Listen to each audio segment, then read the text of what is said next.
Estamos começando mais um podcast O Mundo Começa nas Cidades, que dá sequência ao programa homônimo, levado adiante pelo canal Arte Agora. E aqui eu, Cleonildo Cruz, da Tempos Comunicação, vamos hoje entrevistar Eugênia Lima. Eugênia Lima é uma mulher combativa, uma mulher que vem dando a sua contribuição ao aperfeiçoamento da política do nosso Estado há muito tempo, e hoje é uma vereadora eleita de Olinda, que nos deixa muito felizes. Vamos ter uma conversa muito instrutiva com ela. Cleonildo? É um prazer, Eugênia, estar com você aqui no nosso segundo episódio, O Mundo Começa nas Cidades. Agora você como vereadora eleita do município da cidade de Coirmã de Recife. Quem é a vereadora eleita, Eugênia? Primeiro, agradecer o convite de estar aqui com vocês, né? A gente que se conhece, que se encontra nas trincheiras de luta no nosso estado, na nossa cidade de Olinda. Eu sou filha de Olinda, sou mãe, tenho 2 filhas e desde cedo eu sempre atuei na luta.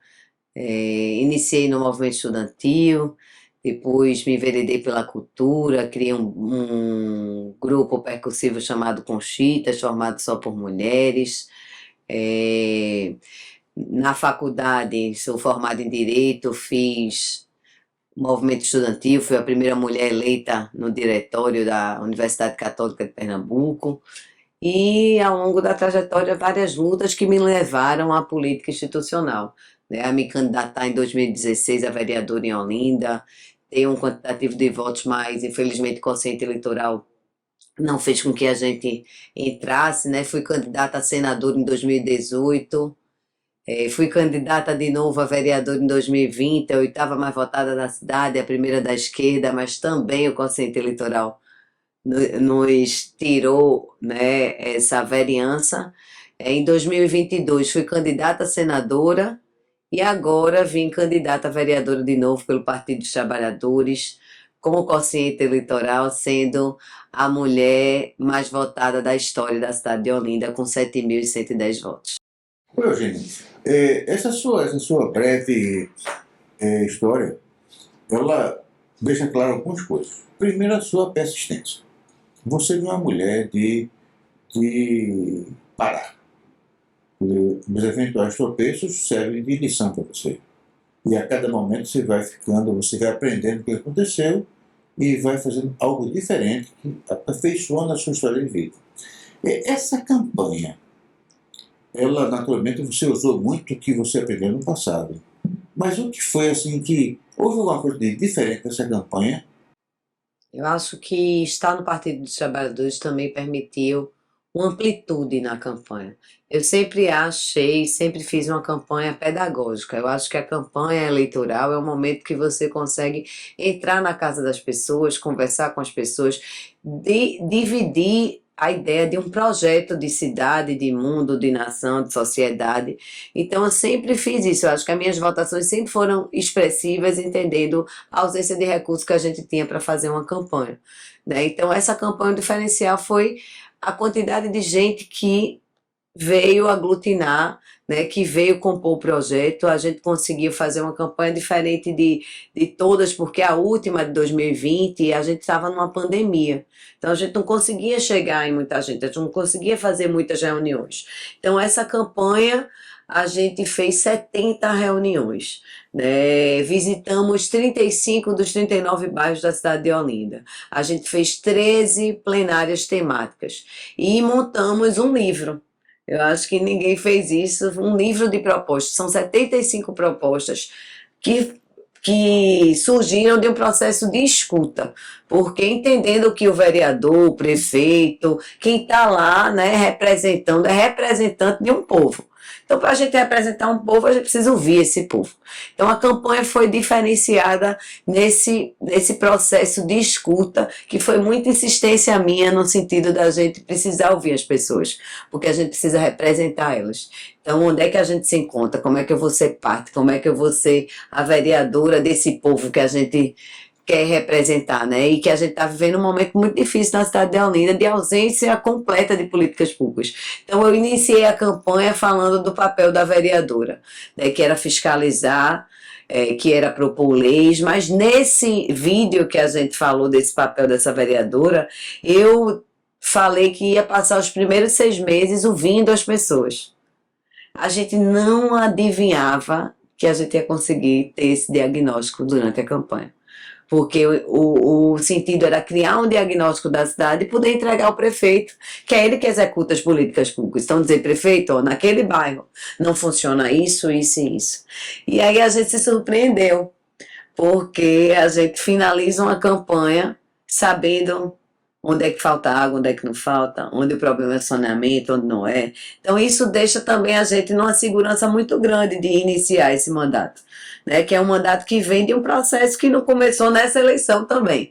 A gente vem construindo ao longo da trajetória de luta, né? Entendendo que as vitórias e derrotas que eu tive também aprendi muito. Porque a de 2020 foi a que mais doeu, né? Você ser a oitava mais votada da cidade, a primeira da esquerda, a diferença de você para o segundo é 800 votos, não sei o que, é uma diferença muito grande, e você não ser vereadora, não estar lá defendendo a classe trabalhadora. Então, para mim, aquilo foi muito pesado, mas foi o maior aprendizado que a gente aprende, que não é o cargo, é a luta, né? Eu continuei na luta, independente de estar lá ou não, estando lá, mesmo com essa regra do sistema, não podendo. Antes de passar a palavra para a Arthur, que está lá para fazer pergunta para você, uma coisa, você fez algumas disputas, e agora você chega lá, você hoje é uma vereadora eleita. Você se acha que hoje você terá condições de exercer um mandato de forma assim mais preparada do que teria se fosse há 4 anos atrás? Acho que sempre, cada ano que passa, cada aniversário que a gente comemora, né? Alguns não, mas quando a gente está buscando a melhora individual, a gente sempre aprende mais um pouquinho. Então, eu não tenho dúvida que hoje a minha capacidade de dialogar é muito maior.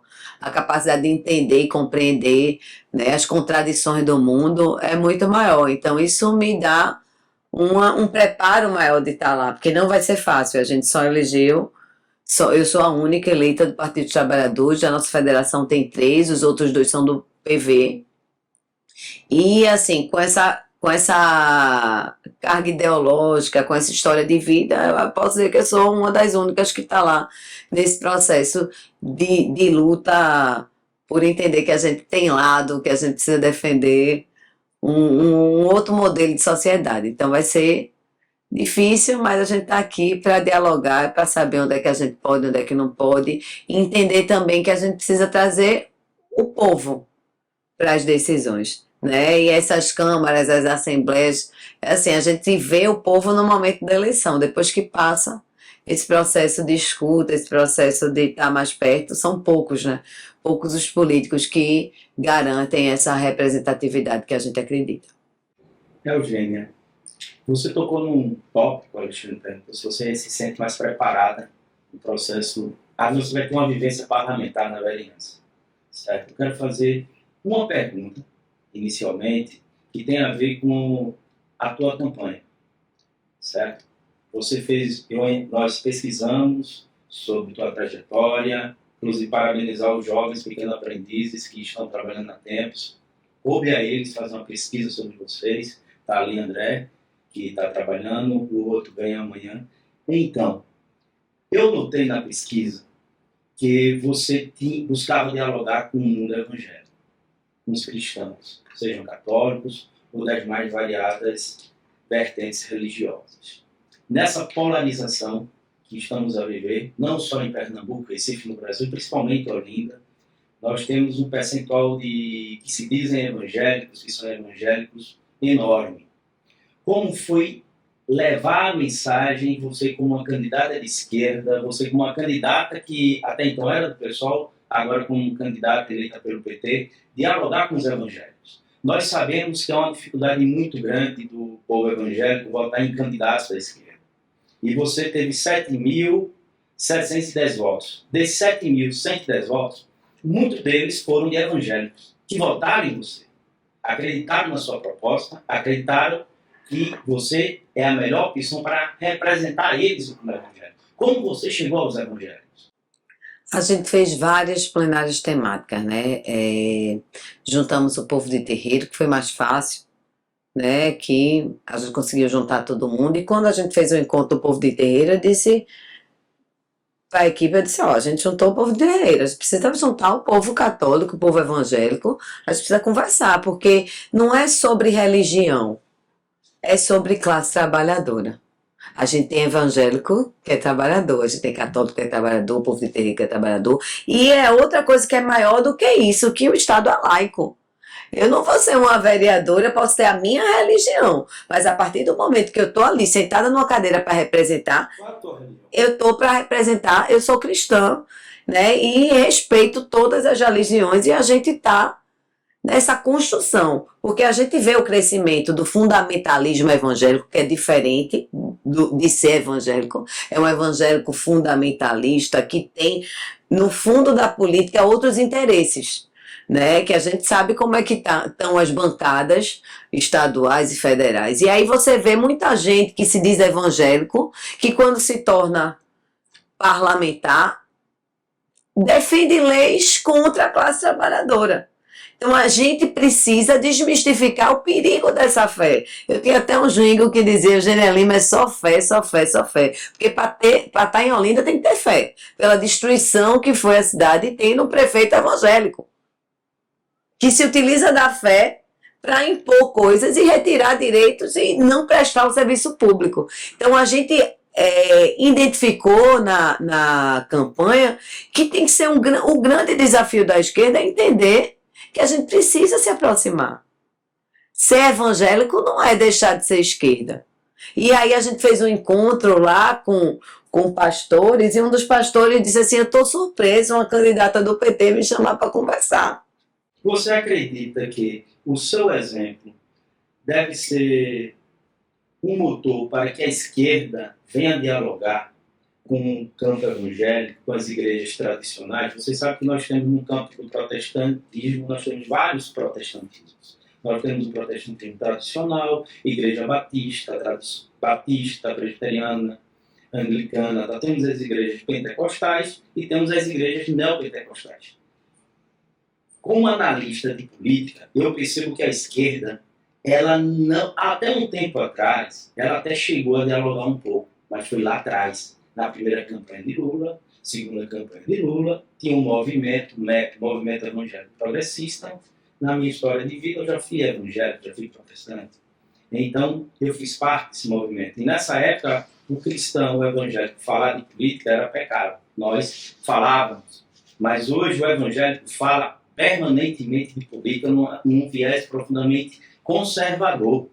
E a esquerda busca não conversar com os conservadores. É preciso conversar com os conservadores, furar a bolha, e você fez isso? Eu acho que a gente precisa entender que a política é a arte do diálogo. E se é a política que define a vida da gente, porque é uma caneta que define muita coisa, a gente precisa entender que é hora do diálogo. A gente viveu aí o que foi o governo Bolsonaro, viveu o que foi a ocupação das igrejas para uma política da morte.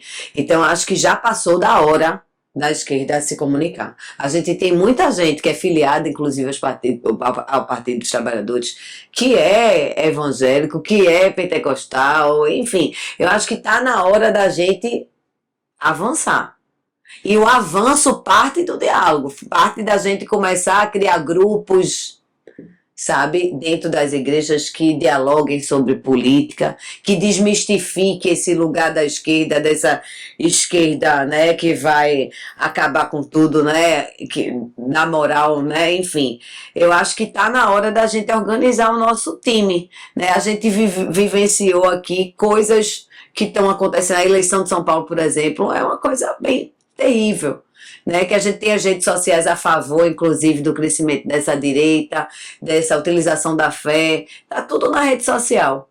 Vários pastores, a gente está vivendo uma campanha bem difícil em Olinda, inclusive, com o Vinícius Castelo, que é isso, é utilizar da fé das pessoas para dizer que se Vinícius ganhar vai ser Sodoma e Gomorra, né? Por conta da orientação sexual dele. Já que você tocou nesse assunto, Eu queria, ainda com relação à questão religiosa, eu quero introduzir uma questão, gente.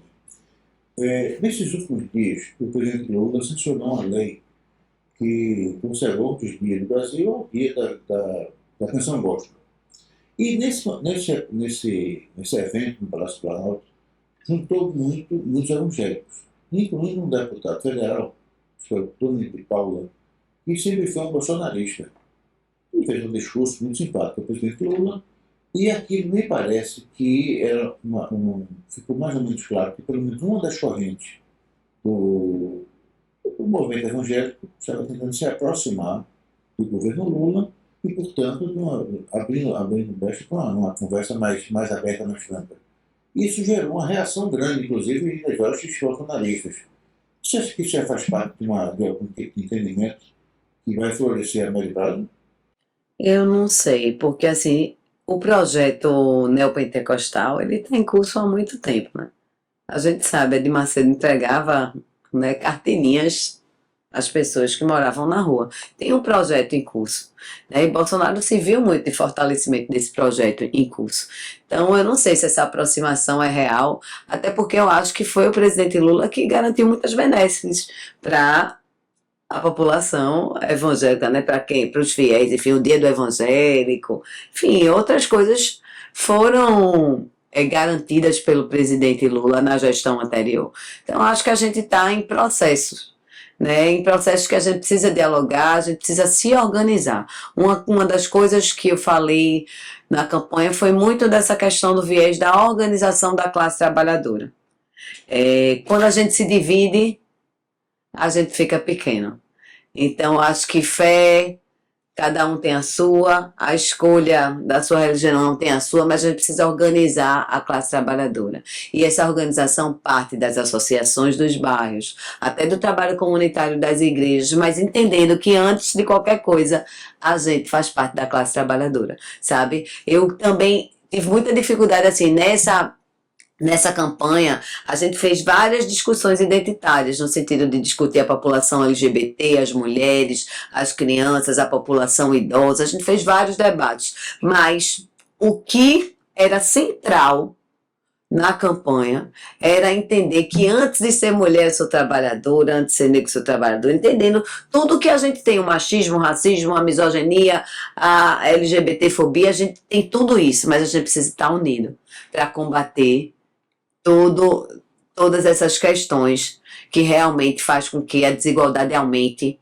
no nosso país e no nosso estado. Em Olinda não é diferente. Eugênia, você tocou num assunto que eu ia perguntar, não tinha como não perguntar, sobre a postagem do candidato à prefeitura de Olinda, Vinícius. Você acredita que a postagem no X, como a situação vai usar, se terá alguma influência a 8 dias das eleições, e uma vez que a Justiça Eleitoral confirmou que não havia fake news na postagem dele? Eu acho que vão utilizar de tudo, sabe? Eu acho que aquela postagem foi no momento que ele não era candidato, estava em outro tempo da vida dele, faz anos isso. Eu acho que tudo que vai ser usado vai vir para tentar tirar aquele corpo daquele local, né? Vinícius é muito simbólico, é uma candidatura extremamente simbólica. Um homem negro, gay, periférico, que contra tudo e contra todos chegou nesse espaço de poder para disputar uma prefeitura. Que a conjuntura ajudou que unificasse a esquerda e ele fosse o único candidato da esquerda.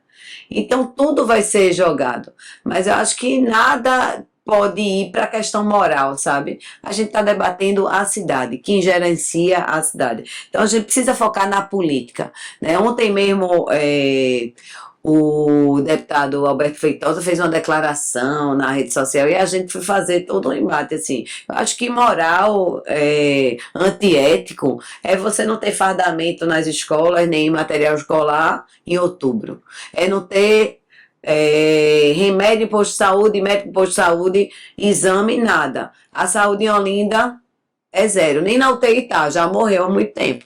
Né? A gente tem 38% só da cidade saneada, então o resto da cidade fede. Entendeu? Porque é esgoto a céu aberto. É não ter política nem planejamento para nada. A cultura míngua. Que é A reação de quem defende a candidatura de Vinícius vai ser, olha, que está se debatendo aqui, lógico, você foi eleita, você é uma das principais que dialoga com o candidato. Você é do mesmo partido dele. Então, a reação que vocês estão dando, é nesse sentido que você gravou o vídeo, eu assisti agora de manhã também, você falou, ó, o que está em jogo aqui é a cidade, é o destino da cidade, são as políticas públicas. Então é esse o caminho, frente ao que eles pretendem usar, sabendo que a comunidade religiosa em Olinda, como em Recife, toda a cidade da região metropolitana, não é só Olinda, é uma boa parte evangélica e profundamente conservadora, até que ponto isso não vai atrapalhar? Não, acho que pode atrapalhar sim, mas a gente precisa ser muito cirúrgico, sabe? Eu acho que o ataque é homofóbico, sabe? A homofobia é crime no Brasil, então a gente precisa estar atento a isso. O Brasil é um dos países que mais mata população LGBT do mundo, então a gente precisa entender qual é o X da questão, sabe? E aí eu acho que é momento da esquerda ser cirúrgica mesmo, que o debate não é esse, é a gente ir para a rua e desmistificar isso e até penalizar, sabe, esse processo de vídeo circulando na internet. Esse é um jogo muito baixo e sujo para mim, sabe? Mas eu acho que ainda que exista tudo isso, nós ainda podemos ganhar essa eleição. Uma coisa que é interessante, não pode esquecer, é que o governador Eduardo Leite, do Rio Grande do Sul, ele é gay. Tá? E ele enfrentou no segundo turno um candidato extremamente conservador, que era o Monte Lorenzoni. E o gaúcho são naturalmente um povo extremamente machista. E isso não impediu a vitória do Eduardo Leite. Então, se Eduardo Leite, sendo gay, enfrentando um candidato que é de forma pré-clara, gay, e vencer a eleição, a gente deveria escrever. É o seguinte, rapaz, esses caras têm que se convencer, gente, que se discute é a cidade, que discute é um modo de gestão, não é a opção sexual, não é a preferência, ele tem uma coisa contra. Eu acredito que isso talvez, como você disse, isso vai pesar a favor e não contra. Porque no momento em que a população de Olinda se deixar seduzir por uma mensagem dessa, a população está dando uma mensagem errada sobre ela própria. E eu acho que o olindense não vai acreditar nisso. E é importante um debate desse, eu acho também, porque vai mexer com todos nós, sabe? É um aprendizado também para todos nós, sabe? É um aprendizado para a sociedade entender esse debate que precisa ser feito, sabe? O debate, Eugênia, mudando um pouco o foco, que você já respondeu, me diga uma coisa, todas as eleições municipais, nós sabemos, são as eleições pensando em 2 anos na frente. Teremos a eleição do governo do Estado. De forma histórica, temos a governadora Raquel Lira e a ex-deputada federal, que foi candidata ao governo do Estado, no mesmo palanque da Mirella, então estão apoiando Mirella. No outro campo, nós temos o PT, que tem na cabeça de chapa, e João Campos, do PSB, apoiando o Vinho. É uma disputa pensando lá na frente. Como você vê essa disputa? Certo? E nós sabemos que a política é uma nuvem hoje e amanhã dominou Magalhães. Enfim, qual será a sua opinião? Qual é a sua opinião? O PT deve ter candidatura própria para o governo do Estado? O PT deve fazer um alinhamento com a Frente Popular, que quem capitaneia a frente é João Campos? Ou o PT deve compor a frente com colocando um vice, ou uma chapa ao Senado, que são alteradores vagas? O Partido dos Trabalhadores deva ter candidato ao governo do Estado. Ou o Partido dos Trabalhadores terá um alinhamento com Raquel. Qual é a sua visão, a sua compreensão do processo político daqui a 2 anos? Eu acho que muitas águas, como diz, muitas águas vão rolar. O que é que você deseja? Secar, né? Como Mas qual é o seu desejo? Qual é o seu desejo? Sabemos que tem várias correntes. E você deve estar em alinhamento com alguma coisa. Veja, o desejo da gente sempre é o crescimento da esquerda, né? Eu estou no Partido dos Trabalhadores e eu sou partidária desde que eu me entendo por gente. No PSOL eu gostaria que o PSOL crescesse, no PT não vai ser diferente. Então a gente está aqui para fazer o Partido dos Trabalhadores crescer. Isso é uma tarefa de qualquer, eu acho que dirigente, qualquer militante, qualquer parlamentar. Então claro que a gente quer ver o Partido dos Trabalhadores no poder. A gente quer crescer. Mas tudo vai depender da conjuntura, né? Tipo, tudo vai depender da eleição de quem vem. O presidente Lula vai se colocar novamente, vai ser reeleição do presidente Lula, não vai ser o presidente Lula. Quem é esse nome que vem ocupar esse espaço? Então, acho que é muito cedo, sabe, para a gente conseguir definir. Eu te dar de forma clara, assim, o que é que vai acontecer, porque está tudo muito em jogo, a gente está aí vivendo resquícios da eleição de Lula, que foi essa federação.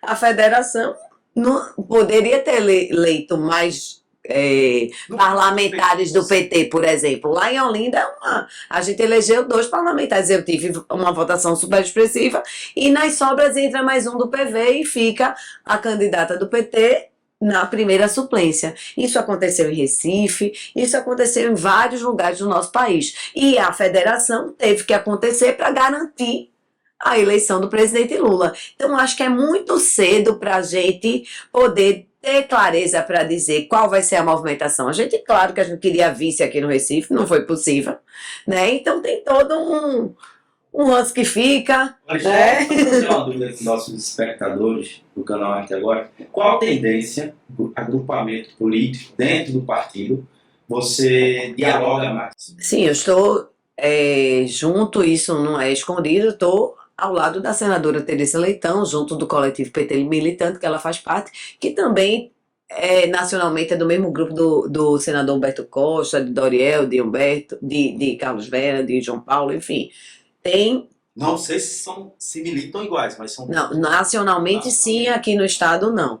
Mas, assim, tem se construído um diálogo muito profundo dentro do PT. A senadora e os senadores estão permanentemente em conversa. Então, assim, eu não me sinto nesse lugar de definir para onde vai os rumos do PT, até porque eu estou chegando agora. A gente vai mostrar muito serviço para poder, poder falar um pouquinho, a gente tem que fazer, né? Mas que a política é uma grande arte, né? De repente a conjuntura muda e aí a gente vê a mudança acontecer, outras pessoas se colocarem, né? Então acho que tem muitas águas para rolar ainda, para a gente definir onde o PT vai se localizar, porque tudo vai depender também de como é que o PSB vai reagir, como é que vai ser essa gestão de João Campos, tudo é a arte, né? Dos gestos, né? A gente diz sempre, vamos, dando o que se recebe, né? Veja bem, nós estamos na iminência dessa nova legislatura municipal. E existem 2 cenários. Um cenário, aquele que se deseja, é que Vinícius seja eleito. Existe outra possibilidade. Mas você já se programou para independente da possibilidade que vem por aí. Como é que vai ser o Gênia nesses próximos meses? Você tem uma proposta liberal, você vai canalizar todo o pensamento do partido. Você é uma espécie de vereadora majoritária. Porque você tem essa sua proposta, mas também tem o partido todo como todo. Como é que vai ser agora, pelos próximos meses? Olha, a gente vai querer. Os seus primeiros projetos de lei, como é que vai ser esse? Então, a gente vai tentar colocar todas as promessas promessas que eu digo compromissos, né? Que a gente não fez promessa de campanha, a gente fez compromissos. E tem algo no PT que para mim é uma característica muito importante, que é um programa que era o orçamento participativo, que é a participação popular. E é nela que eu acredito, é nela que me guia. Então, acho que é um mandato de portas abertas, da gente tentar levar essa Câmara para os bairros, tentar trazer as pessoas para a Câmara, né, para fazer com que essa política institucional ela não seja só de 2 em 2 anos, mas que as pessoas possam participar. Quando eu andei nas ruas e perguntava quem aqui, nas 70 reuniões que a gente fez, quem aqui já foi na Câmara? Era assim, era raro uma pessoa que já havia participado de uma discussão de projeto de lei na Câmara. Né? A gente tem muitas leis para revisar, tem muita coisa para fazer, então a gente vai fomentar essa organização da classe trabalhadora e a participação popular. Eu acho que são eixos muito importantes e principais, porque é ela que vai dar a linha de quais são os eixos prioritários que a gente precisa olhar, entendendo que a saúde e a educação em Olinda estão completamente abandonadas e não vão deixar de ser prioridades nunca. Uma porque a gente está num coletivo que é formado por sindicalistas e professores e profissionais da educação, então isso é um grande foco. E a saúde porque é em todos os lugares que a gente andou. É algo assim gritante da ausência e do total abandono da atual gestão. Então a gente não só vai estar lá fazendo a fiscalização, mas vai ajudar o companheiro Vinícius a é como se fosse a gente saindo, parece muito com como o Lula encontrou o país após Bolsonaro, sabe?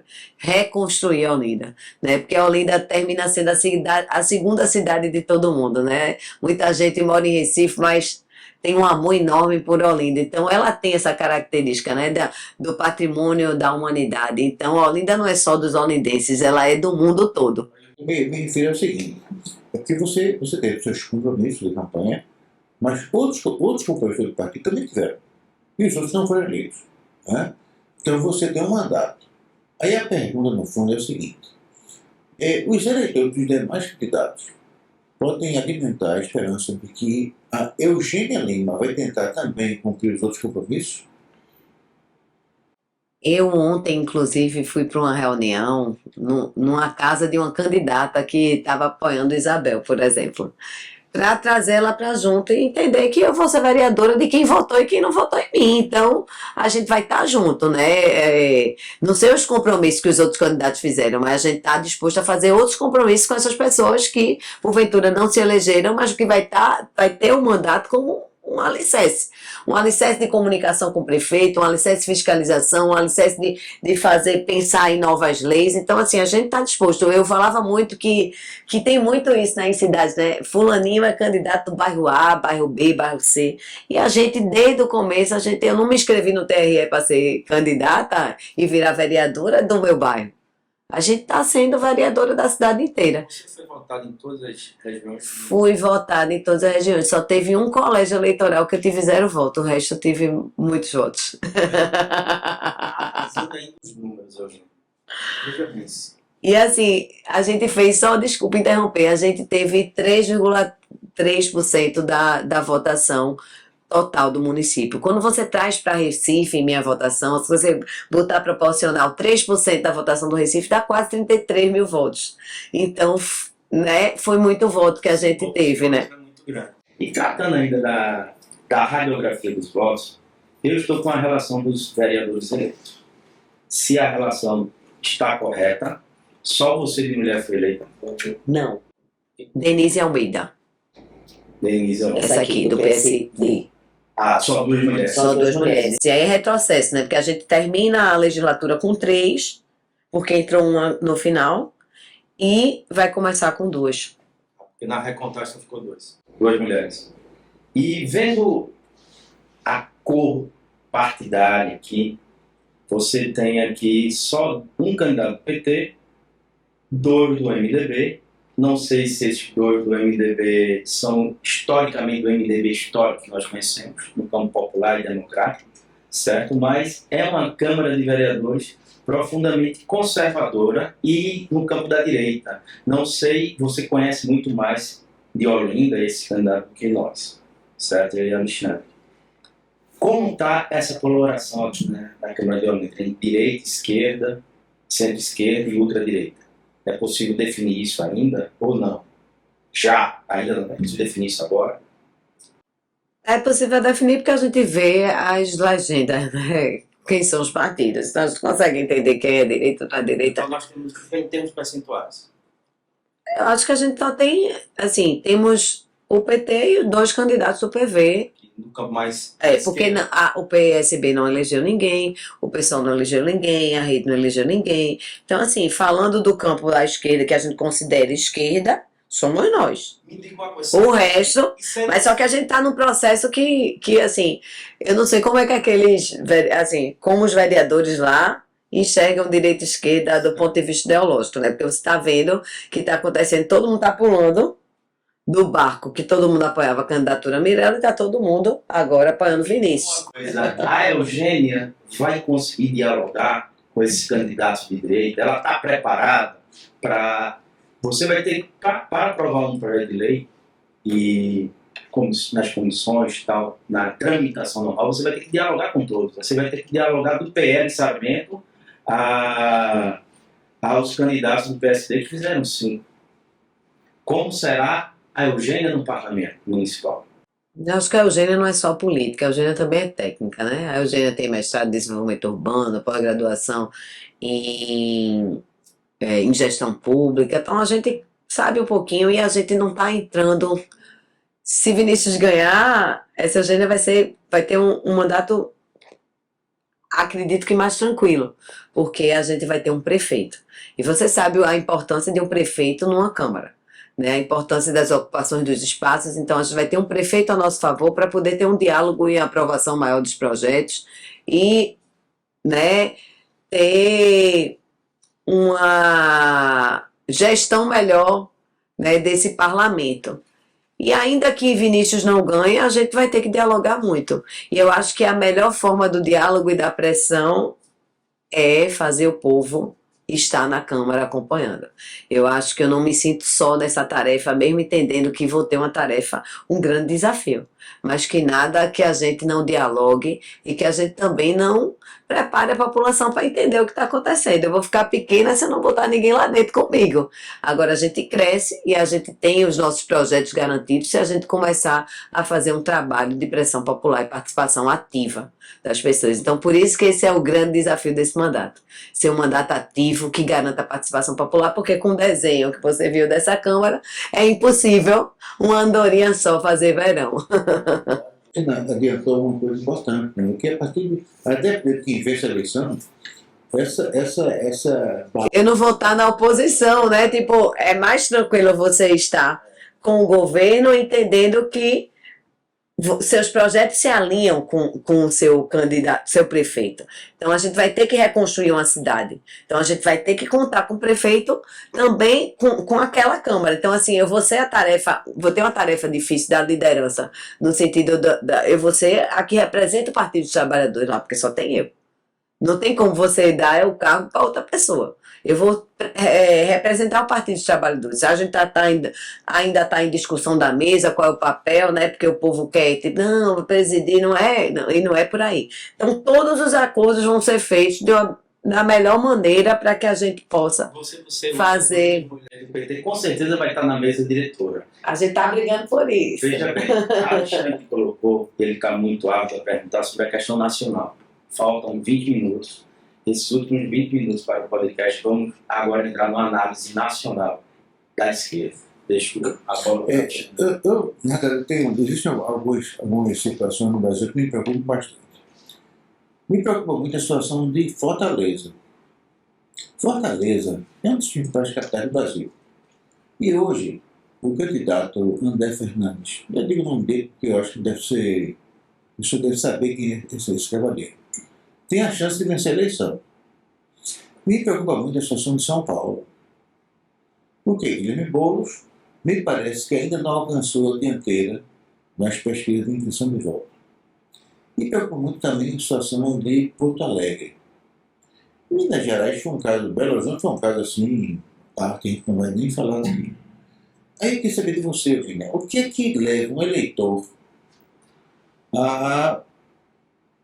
a jogar contra tudo aquilo que leva um pensamento mais prioritário a imaginar que vai. Bom, o que é que leva o cara a votar, por exemplo, a favor do prefeito de Porto Alegre, a favor do prefeito de São Paulo? O que acontece no momento disso? Veja, eu comentei muito ao longo do processo eleitoral essa desorganização da classe trabalhadora, sabe? Eu acho que a gente tá. O sistema já é o sistema capitalista que tem um celularzinho que a gente só fica lá quando a gente entra para ver uma coisa, passa horas, né? Não sabe o que é verdade, o que é mentira, porque a gente não tem uma legislação forte que consiga identificar e combater essas fake news. Assim, daqui que vai dizer que é fake, já se espalhou para um monte de gente. Então a gente tá ali, sendo bombardeado o tempo todo. E a gente volta para casa, não tem o trabalho de base. Não tem um lugar que a gente vai discutir política, que a gente vai discutir quem somos, no sentido do onde somos, o que somos, por que somos, a exploração, a opressão. Isso não fica tão claro, né? Porque a gente está na sociedade voltada para o consumo. Então não é o ser, é o ter. Não é o que eu sou, é o que eu tenho. Então a gente vai para um debate lá que... E aí a gente vai se perdendo. E quem ganha força com isso? Quem ganha força com isso? Né? É quem tem a melhor mídia, é quem faz a maquiagem, é quem está na rua que deturpa a moral, porque o Guilherme Boulos mesmo foi atacadíssimo nessa eleição. Né? Você dizer que ele era cheirador de pó, você pegar um nome, um homônimo, minha gente, é muita capacidade de destruição, né? Então você tem uma campanha que deixa de ser o debate da política e agora não é nem mais do sistema, né? Não é mais se é neoliberal ou se é, né, mais para a esquerda, direita, não é esse mais o debate é totalmente imoral e de desqualificação das candidaturas. Então a gente tem um grande perigo com a rede social aí multiplicando, né? Aí você cria um sistema como foi o de R$ 200 por melhor corte e você vai alucinando uma juventude. Eugênia, sobre isso aí que você está falando, eu tenho um colega meu que estava fazendo a campanha de Massalto. Eu disse, rapaz, o que ele está fazendo aí? Eu estou ganhando, amigo. Aí ele disse, a campanha, eu perguntei, você recebeu? Ele, não, recebi, graças a Deus. Ele disse, Léo, você não tem noção. Num debate, quantos cortes nós fazíamos? Quantos cortes nós fazíamos na mesma fala de 1 minuto? Quando você pensa que a gente tem uma empresa de comunicação produtora, a gente sabe que quer fazer corte. Mas de 1 minuto fazer 10, 15 cortes, 20 cortes e editar. Então essas eleições demonstrou uma velocidade enorme. Quando nós pensávamos, e olha que nós fazemos campanha, nós pensávamos que a eleição nas mídias sociais com o Bolsonaro já tinha aquele formato, eu acho que será repetido o formato que foi de Bolsonaro. Essa eleição agora para prefeito Foi pior. foi pior, foi numa velocidade estonteante. Que para desmanchar, E para nós, e outra coisa, aí a pergunta é, daqui a 2 anos teremos novas eleições. Antes, eu queria saber o seguinte: uma eventual vitória de Nunes em São Paulo significa uma derrota de Lula? Boa pergunta. O silêncio está em dúvida, não sabe dizer ainda. Não é uma derrota de Lula, eu acho que é uma derrota da esquerda como um todo, sabe? Porque Guilherme Boulos tem representado uma esquerda que vai além do PSOL, que vai além do PT, né? Que tenta unificar e está disputando. Ele chegou bem, ele quase foi prefeito. Lula não foi pouco. Veja que na campanha passada, certo? Haddad foi fortemente votado em São Paulo.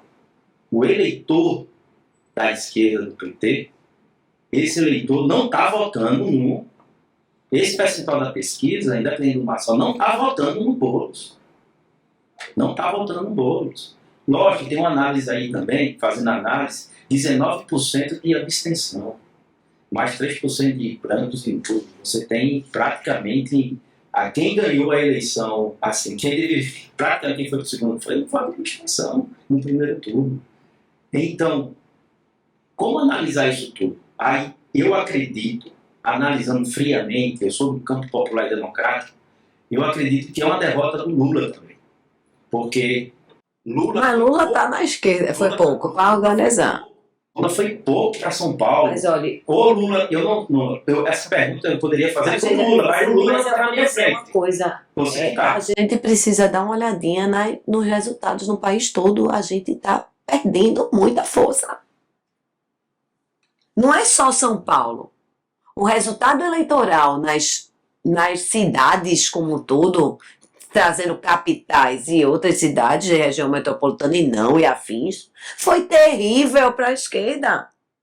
A gente está diminuindo. E assim, quando você olha para o Marçal, pronto, aí baixou, cortaram a rede social dele, não foi? Ele cria outra em um dia com não sei quantos milhões de seguidores. Qual é o antídoto, sabe? Eu fico me perguntando qual é o antídoto.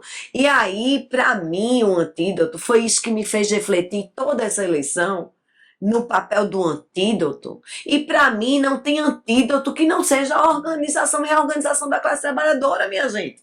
As pessoas têm que olhar e entender o que é certo e o que não é. Elas têm que ter a capacidade, como você diz, a inteligência de pensar, de conseguir. Como é que pensa? Como é que pensa? E aí é o papel. É o papel da Organização da esquerda, dos partidos políticos, dos movimentos sociais, dos sindicatos, do fortalecimento nisso. Para mim, eu não acredito em outro processo para a gente se reorganizar, porque a gente está perdendo. Veja uma coisa, olhando os números, veja bem. Historicamente, o PSDB, que disputou sempre todas as eleições presidenciais e disputava as eleições municipais, não elegeu nenhum vereador em São Paulo. O PT fez a maior bancada em São Paulo, comparando com o Recife, nós saímos de 3-2. Olhando em números gerais, o PT cresceu. Certo? É verdade.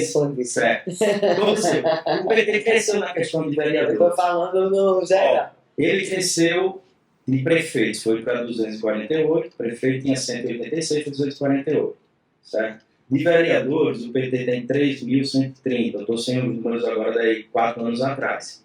Aí quando você olha os números partidários dos partidos, o mapa eleitoral, e eu percebo que, lógico, isso é onde todo mundo fala, a esquerda perdeu, elegeu pouco, demonstrou um centrão, mas essa fatia do eleitorado sempre foi assim.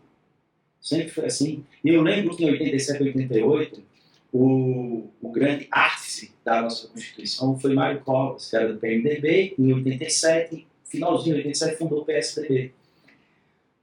A nossa Carta Magna estava profundamente progressista. Depois veio o Centrão, quando percebeu, deu a virada regimental, opa, a carta está muito à esquerda, não defendendo direitos sociais, muito direito do povo, não deve. Lógico que agora não fala assim, não, é o Centrão, é a direita. A direita sempre esteve aí. O problema que eu vejo, aí eu quero perguntar a você, é esse assumir da comunidade religiosa o campo que até então, na década de 70, na década de 80, 90, para 2000, os religiosos protestantes, eles não davam as caras, não assumiam que votavam no partido de direita.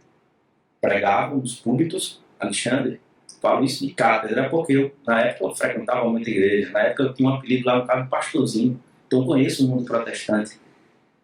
E eles não assumiam que votavam em partido de direita. Hoje, esse eleitorado profundamente vota no mundo eleitoral, na direita. Veja, a quantidade de prefeitos eleitos aqui do Campo do Centro, todos pegavam a pauta religiosa e de costumes. Mas aí, eu acho que tem um... Nesse que eu queria fazer a pergunta para a Eugênia. Houve um tempo, Eugênia, volta em século, e me parece que em 1958, se eu não me nascido ainda, 58 foi, o candidato mais votado nas eleições de São Paulo foi um tal de Cacareco. O Cacareco era um rinoceronte do zoológico. Depois da eleição do Recife, que foi em Jabotão, que foi mais votado, foi o bode cheiroso. Né? Que é um bode. Né? Então, naquela época, foi chamado voto de protesto. Um pouco tiririca, né? Tiririca, o Brás Batista aqui no Recife, enfim, alguns votos de protesto. Agora, mais recentemente, começou foi o voto da desinformação. É aquele cara que de manhã, o pastor liga e diz, vote em fulano. Se meia hora da eleição, ele mudar de candidato, ele liga para o mesmo eleitor e o eleitor muda por voto junto com ele. Aí, nesse momento, a gente vê, por exemplo, durante o governo do presidente inominável Jair Bolsonaro, teve forma de respeito enorme com a pandemia. Né? Depois a gente começa a ver o Lula, foi justamente o inverso. Na hora de escolher, o cara fecha o olho e vota em quem outro mandato. Isso é uma derrota da democracia, que isso ocorre não só no Brasil, mas ocorre nos Estados Unidos, ocorre na Europa, ocorre em todo canto. Será que a própria democracia não tá sofrendo uma crise? Eu acho que sim, mas também acho que a ausência de políticas públicas tem tudo a ver com o enfraquecimento da democracia. Se a gente não tem um Estado que está presente, que garante que os serviços públicos aconteçam, a igreja, por exemplo, tem ocupado um lugar de acolhimento, o lugar do cuidado, o lugar da assistência médica, do trabalho, da cesta básica, e vai ocupando. Na hora da eleição, você vai votar em quem? Então tem todo um processo que é imbricado, a ausência de política pública. O que Bolsonaro fez foi o quê? O empobrecimento da nossa população. Acabou os programas sociais, acabou com a Conab, voltou a fome, tudo isso. Quando tudo isso acontece, a população fica o quê? Mais o quê? Vulnerável. Quem é que chega? Quem é que chega no momento da vulnerabilidade? Então, acho que tem um projeto em curso que você vai, de forma, dilacerando a democracia dessa forma também. Então, eu insisto ainda na mesma tese da organização popular, na tese da gente lutar para que as políticas públicas cheguem a quem não tem acesso a elas, ocupar esses espaços das igrejas, inclusive, para que as ações sociais também sejam feitas por pessoas que estão organizadas de uma forma progressista, né, que entendam a visão de mundo. Que mundo é esse que a gente quer? Que Estado é esse que a gente quer construir? Não é que meu Deus é mais importante que o seu, o Estado é laico. Então a gente está aqui para prestar serviço também à população vulnerável e carente. Então, como é que a gente faz isso? Eu acho que é uma arte, continuo no diálogo, continuo na questão da gente precisar entrar na mente das pessoas, imprimir o projeto. A gente não está aqui, eu não estou aqui porque eu acordei um dia e achei que eu sou socialista. Não foi uma formação.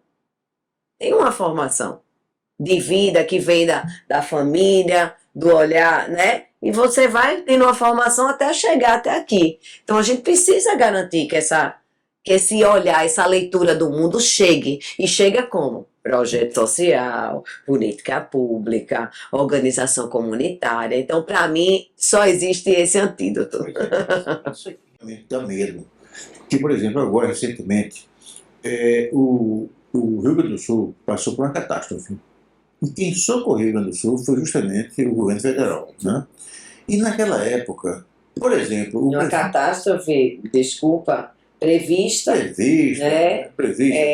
Consequência do desgoverno. Exatamente isso, certo? Desmando do governo estadual, que é do PSDB, do governo estadual, municipal, que é do prefeito Sebastião. E quem socorreu o povo gaúcho, de imediato, foi o governo federal. O que foi que aconteceu? Uma onda de fake news negando a participação do governo federal naquele socorro. Absurdo. O prefeito Sebastião deixou de cadastrar a população de Porto Alegre para que ela não pudesse ter acesso às políticas públicas. Então, nota que eventualmente tem a política pública, mas há no entorno dela algo que mascara a sua existência. Né? Então é a interferência da... Quem está lá gerindo, né? Por isso que é importante a gente votar na pessoa, esquecendo que a gente precisa votar no partido. Qual é o programa? A gente esqueceu de debater programa. Os próprios partidos de esquerda esquecem de debater programa, minha gente. O beneficiário da Bolsa Família, do Minha Casa Minha Vida, nem sempre sabe de onde vem aquilo. Né? Não sabe. Então, na realidade, o que eu estou imaginando é que há uma... Isso não é só no Brasil. Na Áustria agora aconteceu algo parecido. Né? Na Alemanha, na Espanha, em Portugal, no Reino Unido também, né? Nos Estados Unidos. Então, aí me pergunta, será que está havendo o quê? Se isso é um movimento internacional, será que falta política por todo canto? Eu acho que tem uma crise, assim, é porque a gente está falando de Brasil, né? Mas vamos sair do Brasil e ir para o mundo. É uma crise do capital. O sistema capitalista está em crise, né? Então a gente está vendo o que está acontecendo nos outros países. Não é uma coisa só Brasil. Esse avanço da moral, eu tenho medo disso, porque o nazismo surgiu da negação. Né? Então, é um processo que não é só aqui. A gente não tem como achar que o impeachment da presidenta Dilma foi orquestrado no Brasil. Não foi. A gente sabe que tem toda a pressão internacional, isso é a questão geopolítica aí, né? Então, assim, são tempos sombrios. Estamos vivendo tempos sombrios, mas a gente precisa de uma saída, de uma esperança. Eu ainda acredito muito na organização do nosso povo, que é a questão, por ser uma marxista, né, a questão de classe mesmo, da classe trabalhadora, da organização do poder que a gente tem, né, mas que não é fácil, não é fácil reorganizar num sistema que nos chama, nos convida a todo tempo para trabalhar o indivíduo, né, a individualidade, esquecendo o coletivo. A gente é chamado todo tempo com vários mecanismos, seja ele no consumo, seja ele o celularzinho que a gente pensa, oh, é muito massa, mas ele é um fruto de uma alienação. É o fruto de alienação e de saber o que a gente tem para interferir nas eleições, por exemplo. A gente não assistiu tantas eleições de Bolsonaro na Europa, as eleições todas influenciadas pela inteligência artificial. A inteligência artificial hoje é uma coisa que a gente vai ter que lidar. Então são vários desafios que a gente enfrenta, né? E o sistema parece que ele se metamorfoseia o tempo todo, né? E a coisa vai ficando pior de se lidar. Mas é o grande desafio da gente nesse mundo. Você falou um tópico aí, analisando já os números nacionais, que não foi bom para a comunidade da esquerda. Um ex-deputado federal, que foi presidente da Câmara, Paulo Cunha, não lembro agora, João Paulo Cunha. Ele gravou um vídeo recentemente, após o resultado das eleições do primeiro turno, e afirmava o seguinte, que o presidente Lula deveria convidar Arthur Lira para o escalão, porque Arthur Lira representa, de certa forma, os números eleitorais. Qual é a tua opinião sobre isso? Lula está encurralado frente aos números que estão todos postos na mesa. Ele deveria chamar o Arthur Lira para ser um dos novos ministros nessa reforma ministerial que está em portas? Meu querido, eu sou a pior pessoa para você perguntar isso, porque Eu não poderia deixar de não perguntar. meu querido, é muito difícil para mim, porque às vezes tem tipo de aliança que a gente. É difícil, né? De engolir, de aceitar. Enfim, eu sou a pior pessoa para poder falar sobre isso, porque no meu coraçãozinho vermelho, ele é revolucionário. Ele é revolucionário, então tem determinadas alianças que são difíceis de você aceitar, estruturar e digerir, né? Por mais que ele tenha tido um resultado eleitoral, o Arthur Lira não é amigo da classe trabalhadora. Não é amigo da classe trabalhadora. Então a gente trazer isso para a gestão, para o governo, só se for para botar um da gente lá para bater na mesa e a gente começar a resgatar os direitos perdidos, né? O retrocesso que foi o governo Bolsonaro. Assim, tem que valer muito a pena, sabe? Para achar que isso seja. Para tirar Arthur Lira, para botar um outro Arthur Lira lá, sim.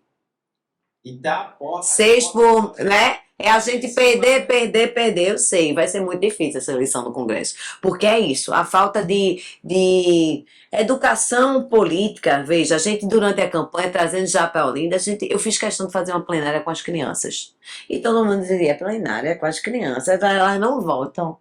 Eu disse, não interessa que elas votam, eu estou aqui lutando para um mundo lá na frente, e é importante que elas saibam qual o papel do vereador, qual o papel do prefeito, porque elas que vão votar lá na frente, elas que vão decidir. Então a educação voltada para a consciência política impede, porque muita gente não votou em Lula e Arthur Lira, porque vota na pessoa, ou na pessoa, né? Então a gente precisa dizer que precisa, eu acho que a gente tem perdido muito enquanto esquerda o programa, sabe? Eu sinto falta de discutir mais programa e que os mandatos sejam alinhados com o programa e que a gente possa debater o programa, os erros e os acertos, analisando, porque eu acho que a vida é isso, né? De erros e acertos, a gente aprende e ensina. A gente não só ensina, nem só aprende. Então, acho que falta um pouco de análise crítica para entender onde é que a gente errou, onde é que a gente não pode mais errar, né? Quais são as alianças que nos trazem muito mais prejuízos do que ganhos. Porque precisa ser ganha-ganha. Eu falo muito que, às vezes, os interesses precisam estar na mesa, sabe, Léo? Porque quando os interesses estão na mesa, a gente consegue dialogar o que vai e o que não vai. E o presidente Lula é uma arte disso, né? De colocar as pessoas e conseguir dialogar, mas para mim é muito difícil enxergar a torneira mais perto. Desculpa aí não responder. Eu vou passar a palavra para a nossa convidada, a belíssima convidada, Eugênia Lima, para as suas considerações finais. Eu queria agradecer, né, o convite de estar aqui. Eu acho que debater cidade é sempre importante falar de política. Eu acho que quanto mais a gente fala, mais gente entende. Eu acho que é uma luta também a gente conseguir traduzir, sabe? É um desafio grande fazer com que toda pessoa entenda o que é que a gente está falando. Né? Às vezes a gente fala conjuntura. O que é a conjuntura? É a vida normal, é o dia a dia, o cotidiano, é hoje. Conjuntura é hoje. Então, acho que é um processo. Né? Então, tá em lugares como esse que a gente pode também dialogar com mais gente, as redes sociais podem possibilitar que essa conversa chegue a mais gente, que mais gente comece a entender, a querer se interessar por isso. Eu acho que é muito importante. A gente tem um desafio muito grande, né? Eu queria agradecer, né, a todo mundo que votou em mim e também aos que não votaram, mas que estavam nos seus municípios fazendo campanha, que ligavam, Eugênia, a gente está pedindo aqui voto. Então isso para mim é muito importante, porque foi uma campanha militante. Né, a gente conseguiu escrever um livro. Eu fico brincando, mas eu falava, eu ouço aqui qual vereador, qual candidato que escreve um livro na eleição. Então, para mim, é assim, eu estou muito feliz com o resultado. Eu acho que os desafios são enormes, mas que eu me sinto preparada, sabe? Preparada para o desafio de estar no Partido dos Trabalhadores, né? Que é um partido de massa, um partido maior, né? Um partido com tantos desafios internos, né? Mas está também na Câmara de Olinda e está aqui para contribuir, para ajudar o companheiro Vinícius a se tornar o prefeito, e a gente vai estar lado a lado, reconstruindo a cidade de Olinda, que eu tenho tanto amor e tanto apreço, né? E tanta gente tem amor e apreço, e que muita gente acha que Olinda é só dormitório, mas não é, né? A política nacional, né, também surgiu na cidade de Olinda, o Senado, as revoluções, as tantas revoluções que o povo de Olinda, ao longo da história, desafiou. Então é isso, eu sou mais uma revolucionária que vou estar lá tentando botar um pontinho, né? A gente ser um farol, né? Tentar trazer um pouco a esperança de um povo que está tão sofrido. E claro que a gente precisa dialogar muito sobre a fé, né? Porque a gente tem um Estado laico e a gente precisa ocupar todos os espaços, né, das religiões, para trazer a classe trabalhadora, independente da religião que tenha, para estar lutando para que a gente consiga garantir direitos. Eu acho que é esse o desafio, a garantia de direitos nessa sociedade tão desigual, mas no país tão rico que podia ser diferente. Só agradecer. Eugênia, nós agradecemos. O canal Arte Agora e a Tênis Comunicação agradece a você a disponibilidade de gravar o segundo episódio do Mundo Começa nas Cidades. Sorte, sucesso na defesa das políticas públicas para o povo de Olinda. Bom, nós chegamos ao final de mais um episódio de O Mundo Começa nas Cidades. Esse podcast realizado pela Tempos Comunicação na sequência de uma série iniciada pelo canal Record. Uma boa tarde, uma boa noite, uma boa manhã para todos que estão nos acompanhando. Até logo. Tchau, tchau.